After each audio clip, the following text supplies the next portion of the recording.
seeing, hearing, thinking about, and feeling a ball going through directional movements around the body can help us learn many things. We can learn game skills, directions used in forming numbers and letters, and activities for demonstrations. Let's begin by sitting on the floor with our legs spread. Say out loud, drop and catch, drop and catch.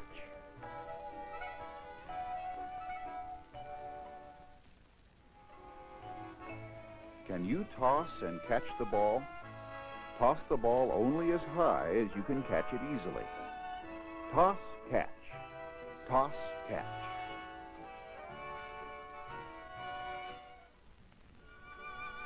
Is it harder to time the ball in this toss, bounce, catch? Let's try it and see. Toss, bounce, catch. Toss, bounce, catch.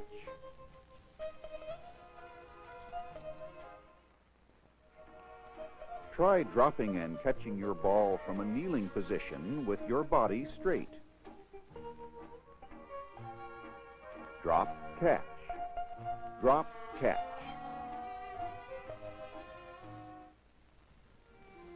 Toss the ball to a height where you can catch it easily. Toss, catch. Toss, catch.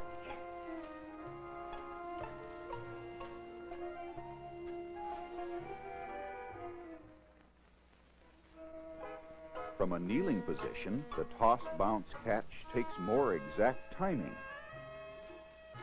Toss, bounce, catch. Toss, bounce, catch.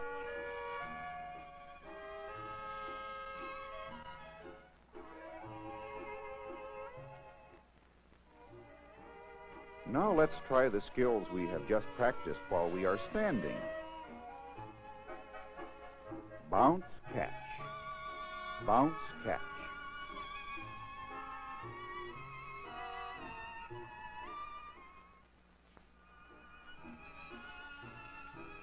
Toss, catch. Toss, catch. Toss the ball a little higher as you get better.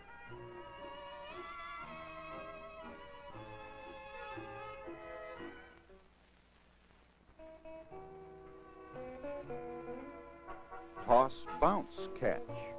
Toss, bounce, catch. Let's prepare to add a body movement while the ball is bouncing.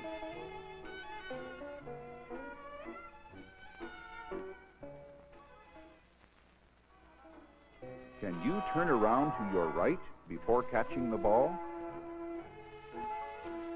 Toss, turn right, catch. Toss, turn right, catch. Can you spin around to your left before catching the ball? Toss, turn left, catch. Toss, turn left, catch. Swing your right leg over the ball. Lead with the inside of your leg. Right over. Right over.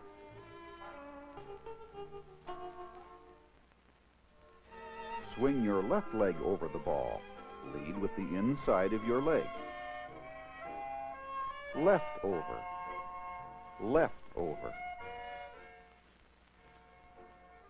This time, the outside of your leg leads the swing over the ball. Left over. Left over. Try this skill with a right leg swing. Can you roll your ball in a clockwise direction around your feet? Behind the heels to the left. In front of the toes to the right. Behind to the left. In front to the right. Counterclockwise is opposite to this direction.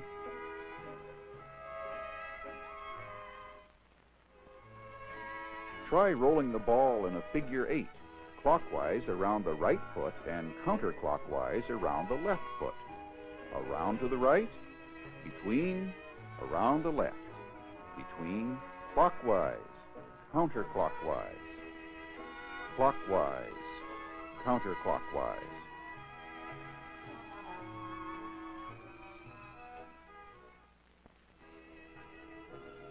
Hand the ball behind your knees to the left and in front of your knees to the right.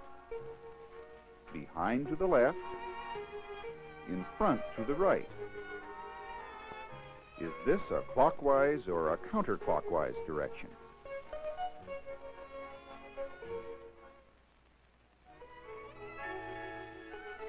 If you said the direction was clockwise, you were right.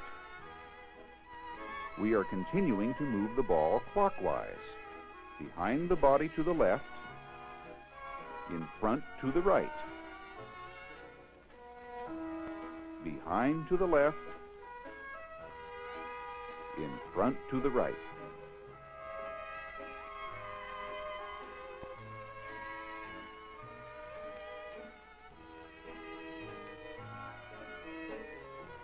We are moving the ball clockwise. Clockwise around the body.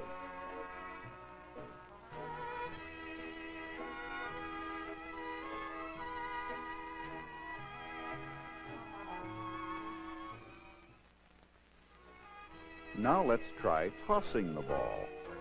Right to left, left to right.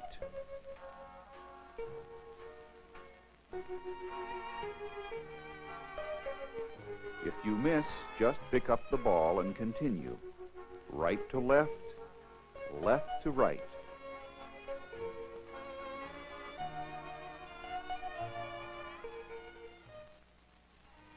Toss the ball over your head.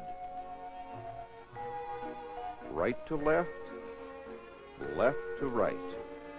If you have trouble, just hand the ball overhead a few times. Gradually toss the ball a little farther as you feel more confident.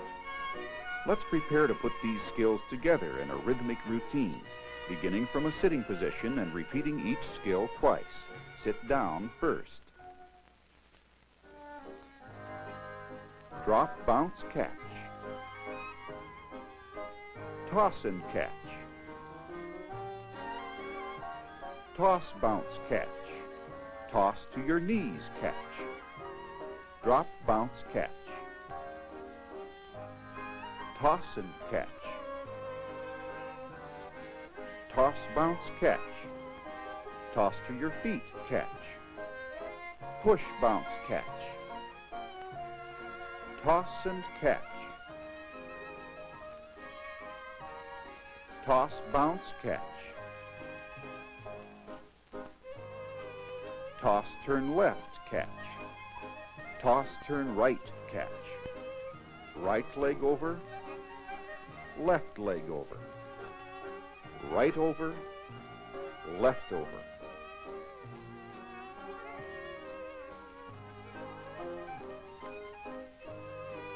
Toss left, toss right.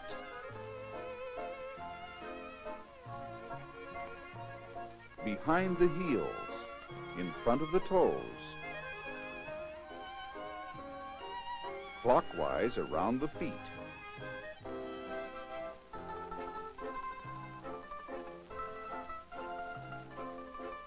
Behind the knees to the left. In front of the knees to the right. Clockwise around the knees.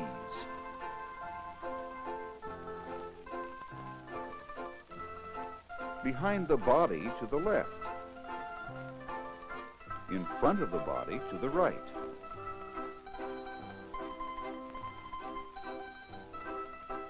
Clockwise around the body.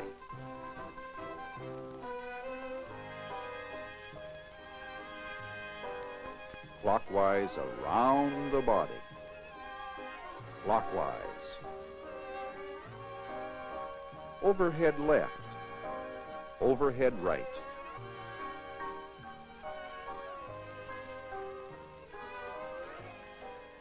The skills we have been practicing have exercised our total communicative system through seeing, hearing, thinking, doing, and feeling movements involving many learning activities.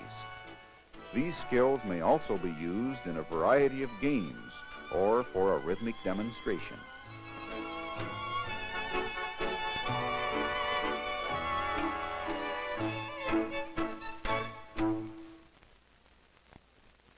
Oh, yeah. Hi, everybody. I'm Skip Alzheimer. Welcome to our AV Geeks Lunch streaming event. We've been doing this for 2 weeks, and we'll just keep doing it. I keep finding new stuff and coming up with new ideas, and so thanks for joining us. If you don't know who I am, I collect old 16 millimeter educational films, and basically the reason I do that is so that I can show them to folks like you. And so we're doing this for lunch as an opportunity to not read the news while you're eating food, and it's a reason for me to get up and take a shower every day. So thank you so much for that. Somebody wrote me yesterday, and someone from North Carolina, and they're hurting bad because there's no sports on TV, and they wanted for me to show a bunch of sports films, which I have, but I haven't really prioritized to show because they're not, in my mind, they're not super interesting. But I did think about it, and I was like, you know what? Most sports involve a ball, so why don't I show a bunch of films involving balls? And so that's what we're going to watch today. A diverse group of films, including some that I've never shown online and are not available online, about balls in different aspects of our life. And some of them are really nuts. We're not talking about anatomy of the body. We're talking about they're crazy. So this next film is, I think this is a Methodist film, and it is animated, and I'll just see if you can figure it out. Here it is. It's called Singles. Enjoy.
Oh, Presbyterian. Sorry about that. It's Presbyterians that made that film. Anybody want to chime in on the comments about what they think that film is about? I have some theories, but yeah. So I don't know if you heard, but when the single ball, it's going single, single, single, single, single, and it goes into the church, it's a circle of balls bouncing up together saying double, double, double, double, double. So if that helps with your interpretation, have at it. Such a bizarre film. All right, speaking of bizarre films, this next one is very bizarre, and it meets the criteria of showing something related to food for lunch. And this one, it's a language lesson where a guy conjugates the verb banana. So here's banana 1.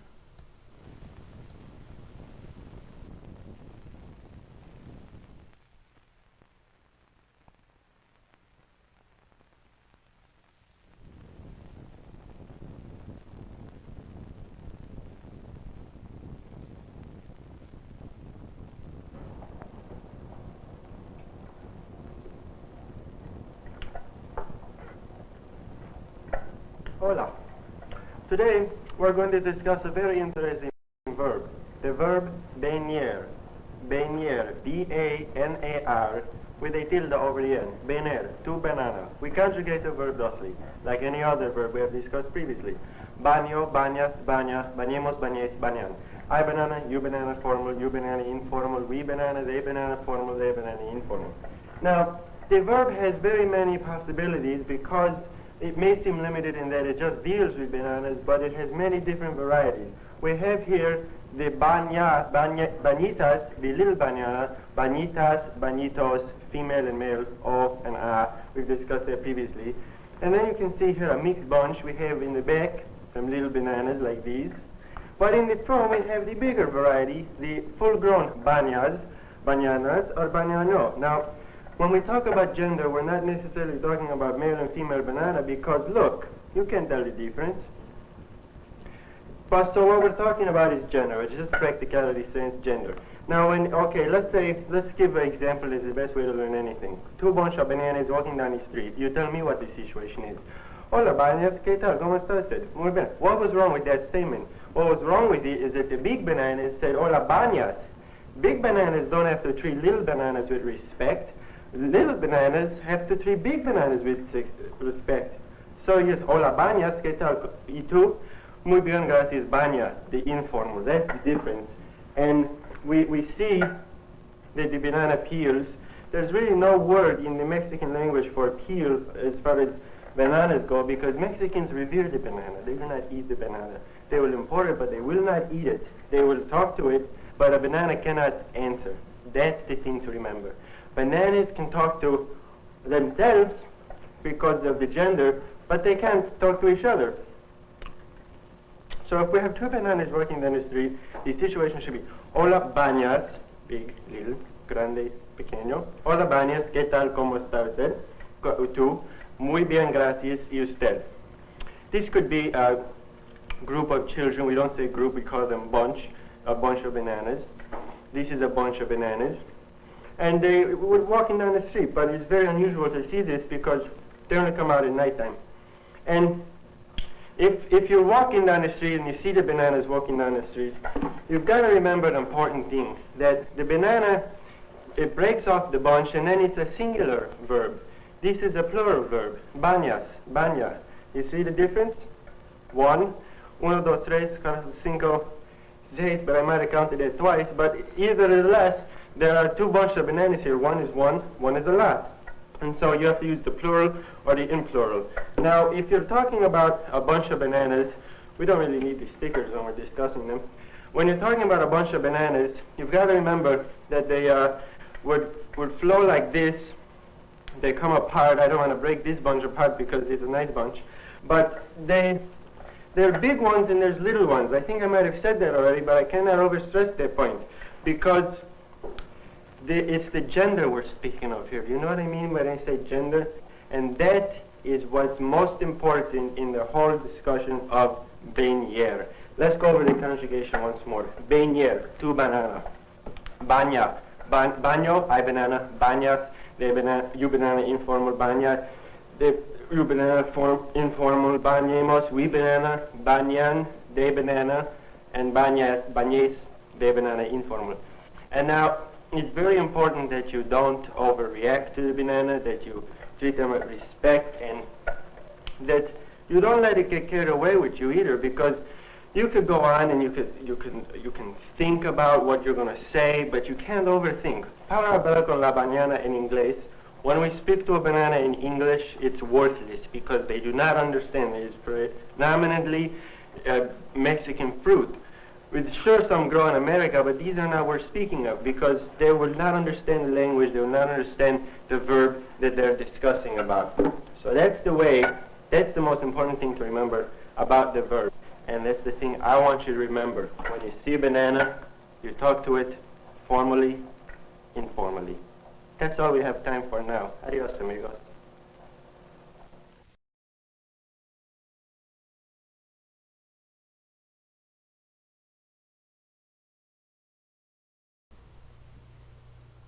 The Mexican language. I don't know if it's a verb or if it's a noun or he just kind of jumps back and forth, but I'm sure that was some sort of student film or, yeah, I'm not sure what that was, but it showed up in a educational film lot that I got a long time ago, and I'm excited to show it to you because it has bananas in it, and we've been trying to get bananas delivered to us, and we just keep trying. Eventually they'll show up, I'm hoping. Somebody mentioned earlier in the comments about the passing of Curly Neal and the beloved Globetrotter from the 70s. Meadowlark Lemon we lost a couple of years ago. And I had a film featuring him.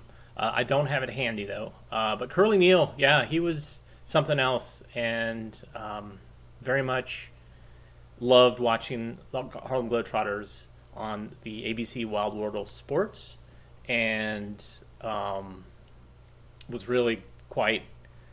I never saw them live, though. I never had an opportunity to see them live, but they were quite something. And anyway, so sorry to see you leave, Curly Neal. All right, so back to balls.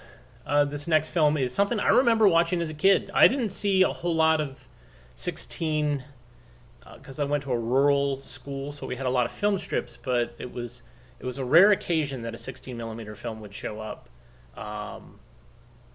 And I was also on the cusp where they started showing stuff on VHS. So here is Orange and Blue, and you'll see why I remembered it.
I saw that a friend of mine's daughter, who is school aged, said it was interesting, but what is the point of that film? And I think that, if I had to guess, it's to encourage discussion. There's lots of stuff going on in there, and what a teacher would do is show the film, then would engage the classroom in discussion and trying to critically look at the film and what is it trying to say, and maybe even use it as a jumping off point to write a story, draw a picture. What would, if you were a ball, what would you do? It's part of the language arts type of thing. So it's provocative to get kids, maybe adults, to talk about what they just saw and discuss what they just saw. Just like Single was before. The idea was you show it and then you have a discussion. And if you're lucky, you have program notes that say, ask some questions to kind of get the discussion going. But yeah, that film was really great. Somebody said this is probably the best ball film they've ever seen. I'm going to challenge you because I have 2 more films that are really good films featuring balls. This next one is Canadian, and it's mostly not narrated. The soundtrack is low, so I'm going to try to boost it a little bit. It's called The Huntsman, and it's about a kid who collects golf balls. That's what he does, and sells them. And then things go horribly wrong. So here's The Huntsman. Enjoy.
I didn't do it all day.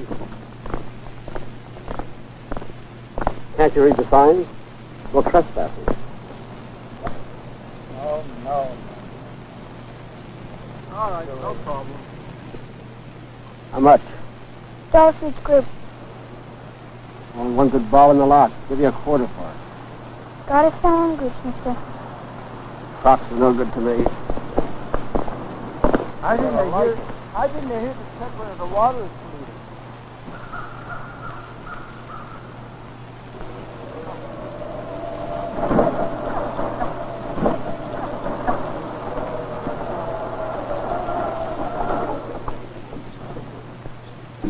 How much do you ask him? Sausage group. What do you think, Aggie? You know we're not supposed to. And may I see your merchandise? Sure. Come here quite often, don't you? Not every day, ma'am. How's business? Kind of slow.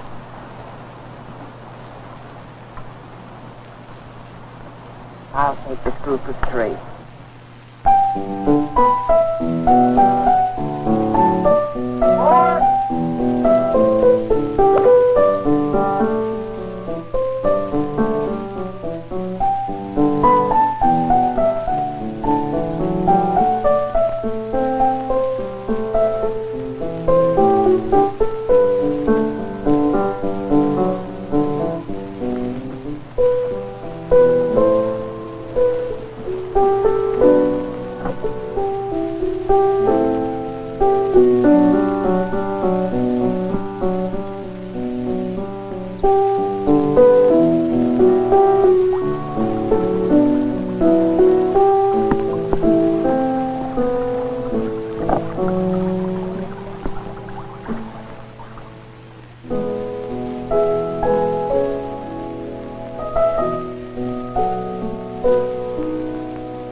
How you doing?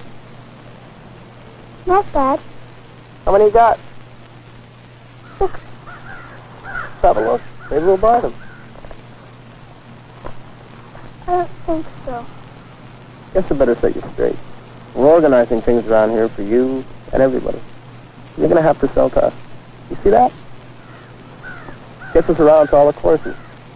Everybody's going to make on the deal, kid. We buy from you and we sell around to the different courses. What do you say?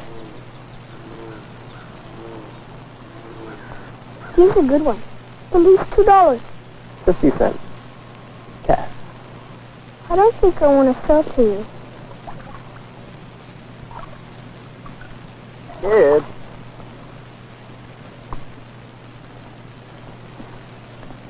You don't want to make it hard on yourself, do you? Huh? Huh? Huh? But I can make more selling to the members. It's up to you, kid. Are they waterproof? Huh? We're only trying to do what's best for you, boy.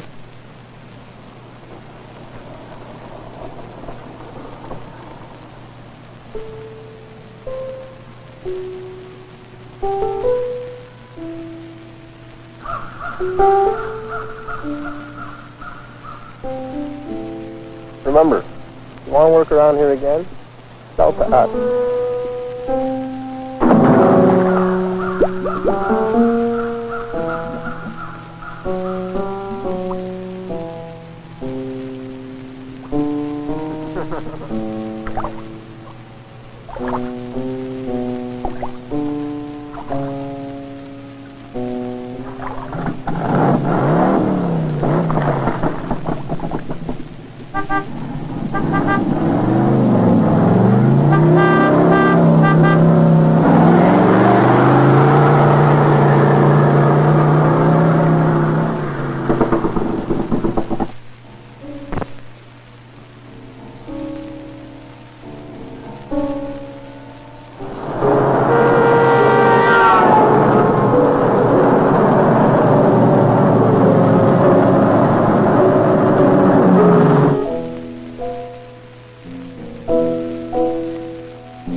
I got it.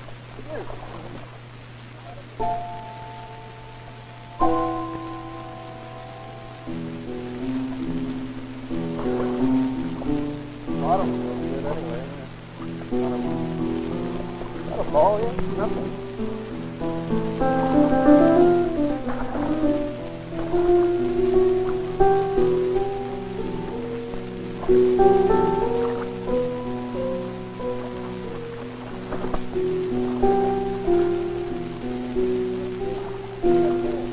I got it.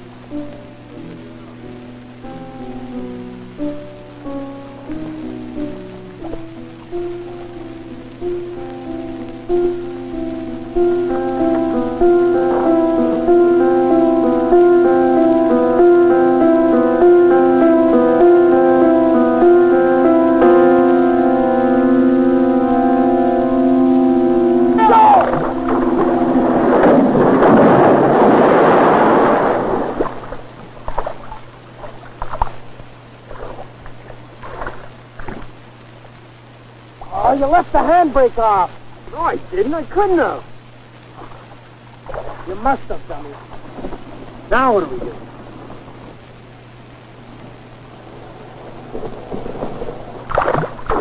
Eddie! Come on, get out of here!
Did you guys like that? Such a great film. That scene where after the car goes in and you see the kid running in slow motion and you see the recap of the slow motion of the car going into the creek. Kid jumps in the air. It's so wonderful. Very much like that film. And I got to say, even though he could not return to his idyllic life of rescuing and selling golf balls, I think it was worth it.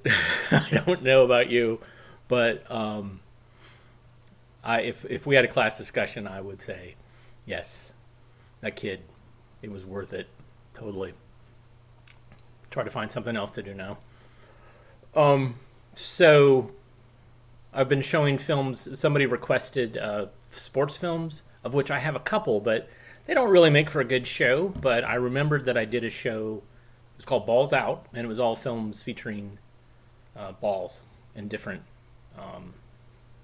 parts of our life. And we started off with Rhythmic Ball Skills. Then I showed Single, which was a bizarre Presbyterian film. Then Orange and Blue. And then The Huntsman. Now, kind of as a... I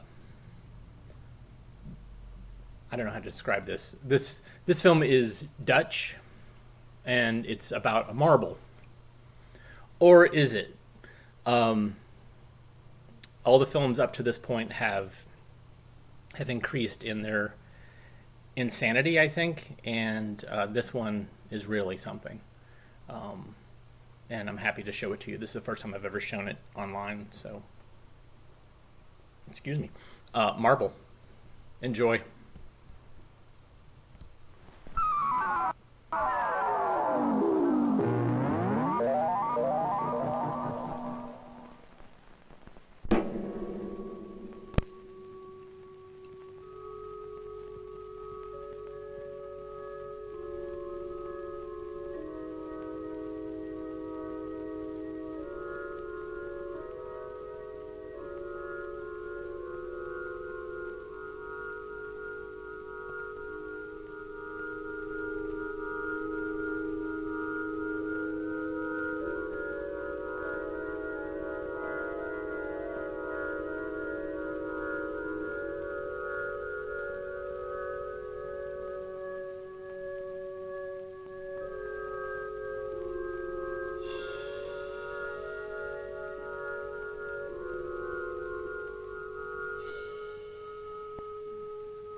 What happened?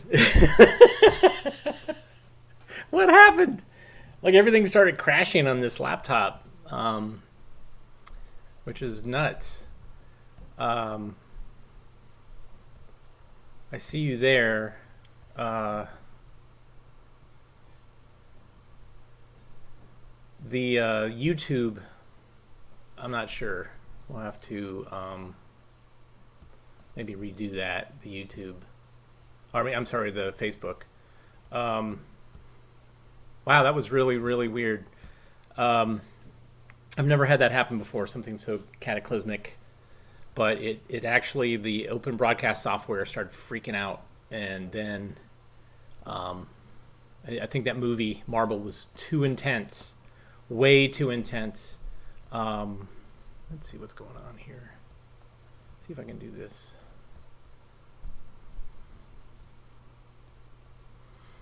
I'm setting this up on Facebook so we can share one last movie.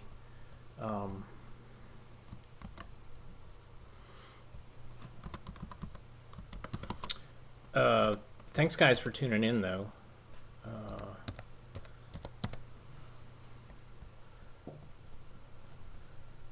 I very much appreciate you guys and your comments, and I want everybody to stay safe and reach out virtually to friends and family, reconnect. I've been talking to some people I haven't talked to in a while because we've just been too busy.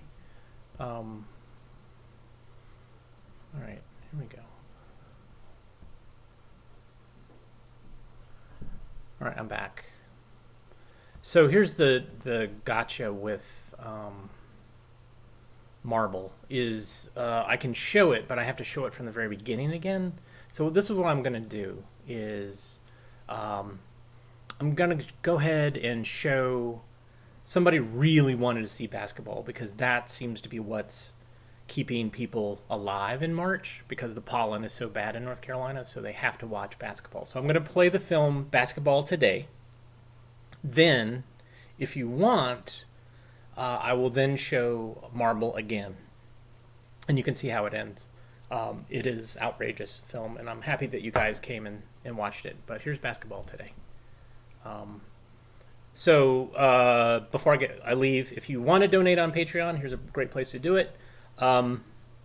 Maybe donate to local businesses and local artists because they're hurting. I love your donations and we'll certainly put it towards collecting more films and showing them to you, but I think now's the time to support your local folks. What else? Oh yeah, so I'll be back on Monday, 1 o'clock. More films. Maybe we'll watch some more kids getting in trouble because that seemed to resonate really a lot with Huntsman. So here's Basketball Today, circa 70s. Enjoy.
Who would have thought back in the 1890s, when it all began, that this game could ever catch on? It wasn't so much that people weren't thrilled at seeing a soccer ball thrown at a peach basket perched on a pole. The trouble was something more basic. As critics pointed out, Here is a crucial flaw in this game. I refer to the difficulty not of getting the ball into the basket, but getting it back out again. It's time-consuming and tedious for spectators and players alike, not to mention hazardous for the officials. As a result, I predict that this so-called peach basketball will never attract a following among action-loving sportsmen. but just as the game seemed hopelessly headed for oblivion, salvation came in the form of a brilliantly imaginative idea for a new rule of peach basketball. It envisioned cutting a hole in the bottom of the basket. This would permit the ball to pass through instead of remaining trapped there, thus stopping play. The rule was tested and put into effect. The rest is history. The pace of the game picked up. The name was shortened to just basketball. And it went on to heights of popularity the world over. All because of that one historic rule that still survives today. The ball shall not stay in the basket. Well, now, to be honest, it did take some other rules, too, to make basketball the fast, exciting, super-skilled sports attraction it is today. And in all seriousness, these rules, despite constant study and updating to improve and clarify them, are not always too well understood by all fans and players, and sometimes not too consistently administered by all officials. Hence, this film, another in the official sports film series dedicated to better understanding and enforcement of the rules of basketball today. And you're the lead official working The job of rules enforcement begins for officials even before the game itself. They hold a conference to go over any recent rule changes and to discuss coverage of special game situations that may arise. cross over in here, and we're looking at probably going down in here.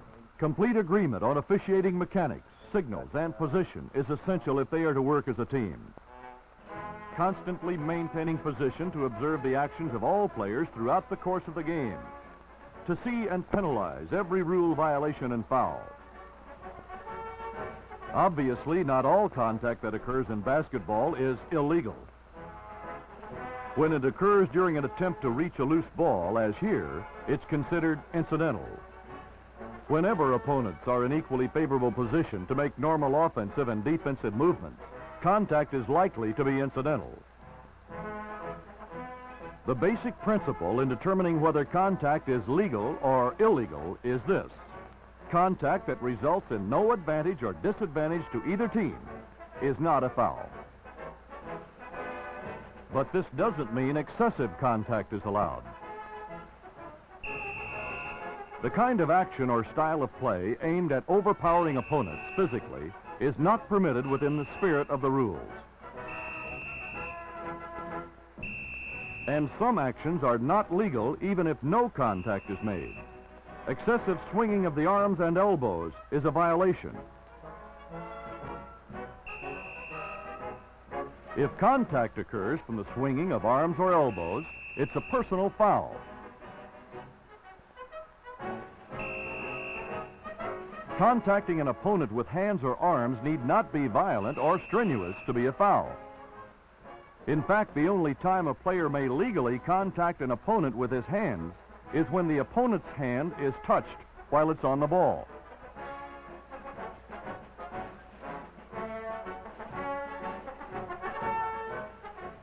So even slight contact like this is illegal if it's made to gain an advantage.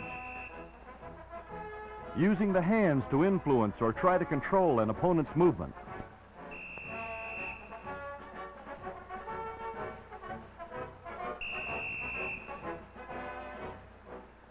Pushing off from an opponent, even this lightly. Or feeling to locate an opponent or anticipate his movements, all are fouls. When illegal contact occurs, it's sometimes obvious which player is responsible.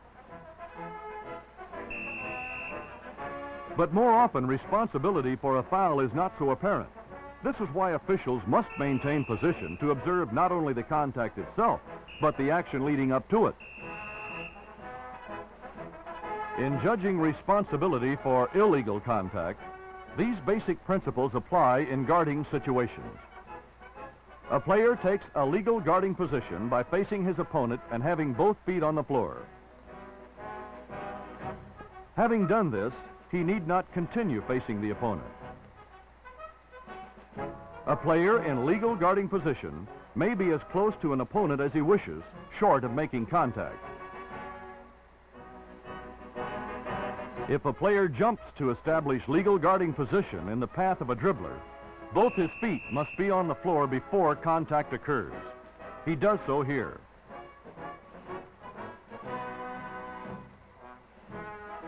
It's charging by the dribbler.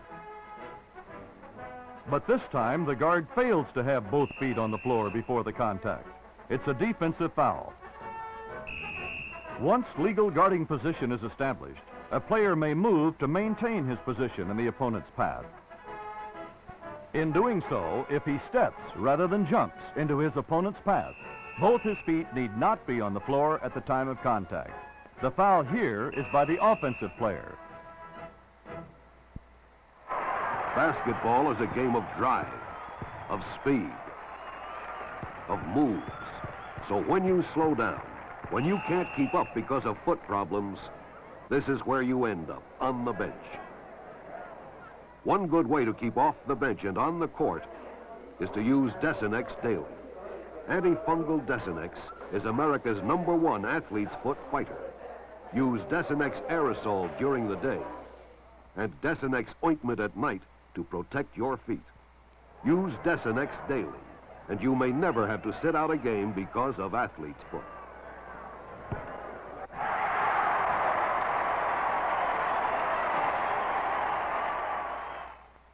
Another basic principle of guarding: never, under any circumstances, may a player move into the path of an opponent who's in the air. This is always an intentional foul. If it's also ruled flagrant, the offending player is disqualified.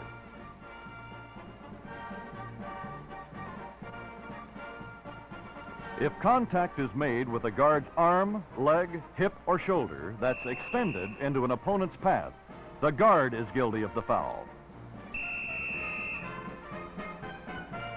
Again, in this case, the guard is not in legal position. He commits the foul. Legal position means a natural stance, the feet a normal distance apart. The arms may be held vertically above the shoulders. If contact occurs because a guard is not in legal position, the foul is by the guard. When a guard is maintaining legal position, contact occurring with his trunk or torso as an opponent tries to go past him is a foul by the opponent. However, if the opponent's head and shoulders are past the guard and the guard is moving when contact occurs, the guard is guilty of fouling. There are two exceptions to the principle that a guard may take legal position as close to an opponent as he likes, short of contact. The first applies in switching situations, when defensive players change opponents. When a guard switches into the path of a moving opponent who does not have the ball, he must allow the opponent time and room enough to avoid contact. Otherwise, as here, he's responsible for the contact. Blocking by the guard. This restriction does not apply when an opponent has the ball. A player with the ball is expected to be able to stop or change direction to avoid contact, no matter how closely he's guarded. A minimum distance requirement also applies when a guard takes a position in the path of a moving opponent who's looking back to receive a pass.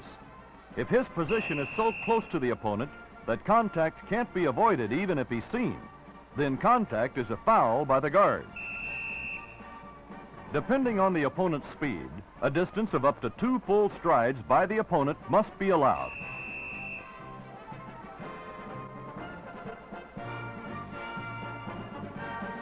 Now the foul is by the opponent. The offensive equivalent of guarding is screening. It's a legal maneuver to prevent, delay, or limit a defensive player's movements. The principles are similar to those of guarding, except for restrictions on the distance a screener must maintain from an opponent. In setting a screen, a player must be stationary in normal floor position. The screener may be as close to a stationary opponent as he wishes, short of contact, if he's within the visual range of the opponent. But if it's a blind screen, with the screener behind or outside the opponent's visual range, then a minimum distance is required. The screener must be far enough away to allow the opponent one normal step toward him before contact. If this distance is not maintained and contact occurs, the foul is by the screener.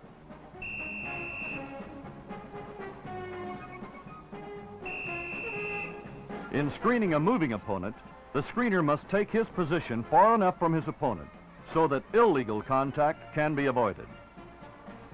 Depending on the opponent's speed, this legal distance may be as much as 2 full strides. It need never be more than that. If contact occurs when the screener has failed to allow legal distance, the screener is blocking. Contact made with a screener in legal position is incidental, unless the screen player makes no effort to avoid or minimize the contact. This is excessive contact, a foul by the screen player. On this play, the pivot man receives the ball, then sets a legal screen. The contact here is incidental. But this time, the normally incidental contact becomes a foul when it forces the screener to travel. So in this case, the guard is called for charging.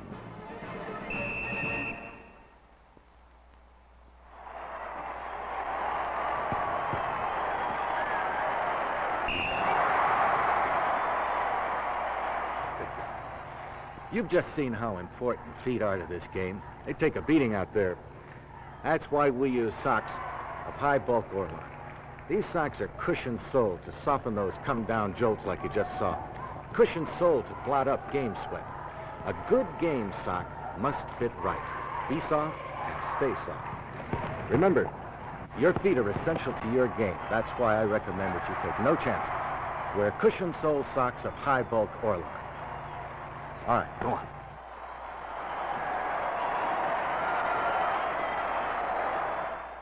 In covering action in congested areas, the position of the officials is critical. To observe action under the basket, the lead official should position himself so that he can, as some officials say, see through the play. In rebounding situations, officials must see that each player's right to maintain legal position is protected, whether he's standing, crouching, or jumping. Any contact by an opponent that impedes a player in legal position or moves him from it is a foul. In jumping forward rather than vertically, this player leaves his legal position. When he contacts an opponent who is in legal position, the jumper commits a foul. Here's an example of the importance of position by an official. On this play, if the lead official is here, his view of the action is blocked. This is all he can see. On this same play, if the official has this position, he can see through the play. From here, he can spot illegal contact by the shooter. Another example. On a fast break, this official finds himself in the worst possible spot to cover this action. In this situation, where the official can't lead the play, he should take a position like this. From here, he can see through the play. It's clear there's no foul. The trail official is responsible for following the flight of the ball on field goal tries. He therefore must maintain good position to detect any basket interference or goaltending. During a try, the trail official must be holding his position. He should never be moving away, as some inexperienced officials do in anticipation of a fast break. Goaltending can occur only on field goal tries. It's the touching of the ball by any player while it's in its downward flight, while it's entirely above the level of the ring, and while it has the possibility of going in the basket.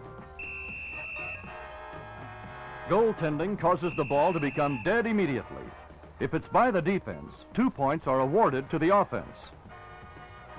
Offensive goaltending is a violation and prevents any score. This is not goaltending. The ball is touched while it's in its upward flight. This ends the try. And here the ball, while in its upward flight, is legally pinned against the backboard. It's not goaltending. Unlike goaltending, basket interference may occur during free throws as well as during field goal tries.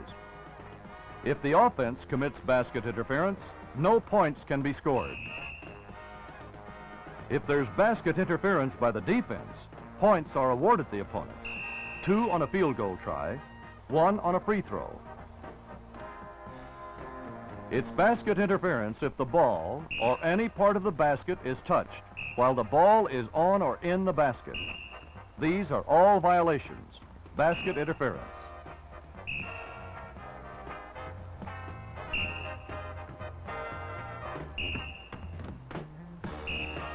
It's also basket interference if the ball is touched while any part of it is touching the imaginary cylinder above the basket.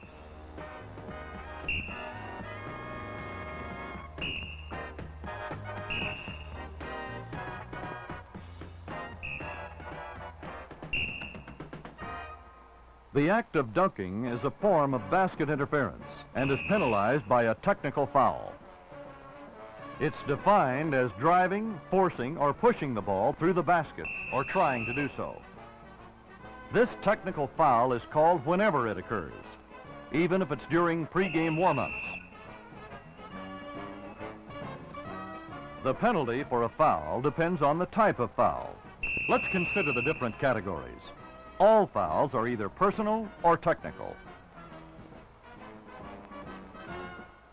While the ball is alive, a technical foul is one not involving contact with an opponent. While the ball is dead, a technical foul is an act of unsportsmanlike conduct, with or without contact. The penalty for a technical foul is 1 free throw. The captain of the offended team designates the free throw shooter. A personal foul is one involving contact between 2 opponents while the ball is alive. The only exception is when there's illegal contact while a throw-in is in progress. Even though the ball is dead in this case, it's a personal foul. After a personal foul against a player in the act of shooting, the ball remains alive until the shot is made or missed. The penalty is 2 free throws if the try is missed, 1 if the try is successful. Any personal foul is a common foul, unless it's against a player in the act of shooting, or is intentional or flagrant, or is part of a multiple or double foul. A common foul by a player while he or a teammate is in control of the ball is a player control foul. Free throws are never awarded for player control fouls. The ball is always awarded to the other team out of bounds at the spot nearest the violation. And no free throws are awarded for any other common fouls until the bonus rule is in effect. Any foul, technical or personal, that's committed with premeditation or by design is ruled an intentional foul. The penalty is, without exception, 2 free throws. The severity of the action is not a factor in determining if a foul is intentional. It's whether the act was committed purposely, as here, in an attempt to prevent what appears to be a sure score. The goal counts, and 2 free throws are awarded. Any foul, personal or technical, is flagrant if it involves unsportsmanlike action of a violent or savage nature. The penalty is always 2 free throws and disqualification of the player committing the foul. A personal foul is ruled flagrant only if the contact is of such severity that physical injury could result. opponents commit personal fouls against each other at approximately the same time, it's a double foul. Each player is charged with a foul, but no free throws are awarded. The penalties cancel one another. Play is resumed with a jump ball at the center circle between any two opponents. Get your foot inside the circle. Another responsibility of officials is to enforce time limitations, to prevent delays of the game, and help assure continuous balanced action.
Limit situation.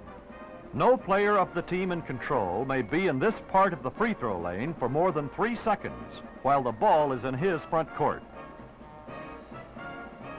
The count stops when the player has both feet on the floor outside the lane.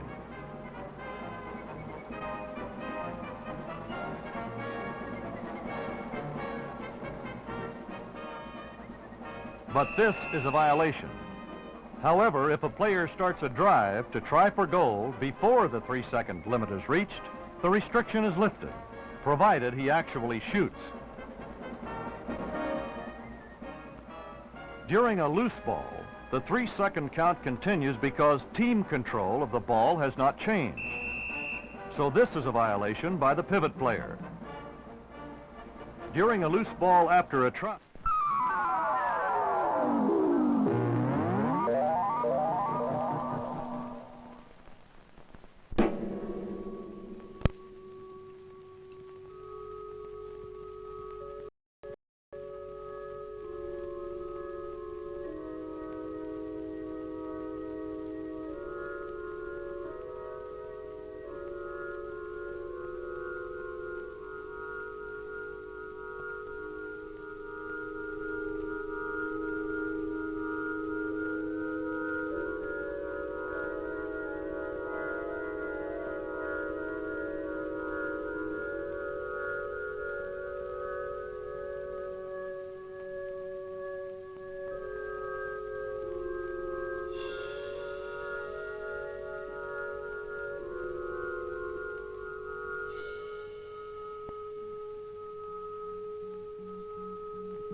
Mm-hmm.